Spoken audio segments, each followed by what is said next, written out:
There is a trick that lets users enable an always-on display on an iPhone. In 2017, Apple launched the iPhone X. It was the first iPhone with an OLED display and featured a pixel density of 458 ppi. Since then, all models in the iPhone series, barring the iPhone SE, have featured an OLED panel. However, Apple only started offering an always-on display with the iPhone 14 Pro models. For users of other iPhone models, there is a workaround to enable an always-on display, but it takes a bit of effort. Using a simple trick as demonstrated by YouTube channel iDevice Help, users can enable always-on display on their iPhone.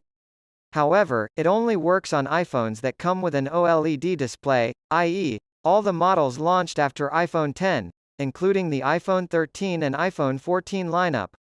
The first step in the trick is to find a nightstand clock app that offers live wallpapers with a black background, such as Flicklo.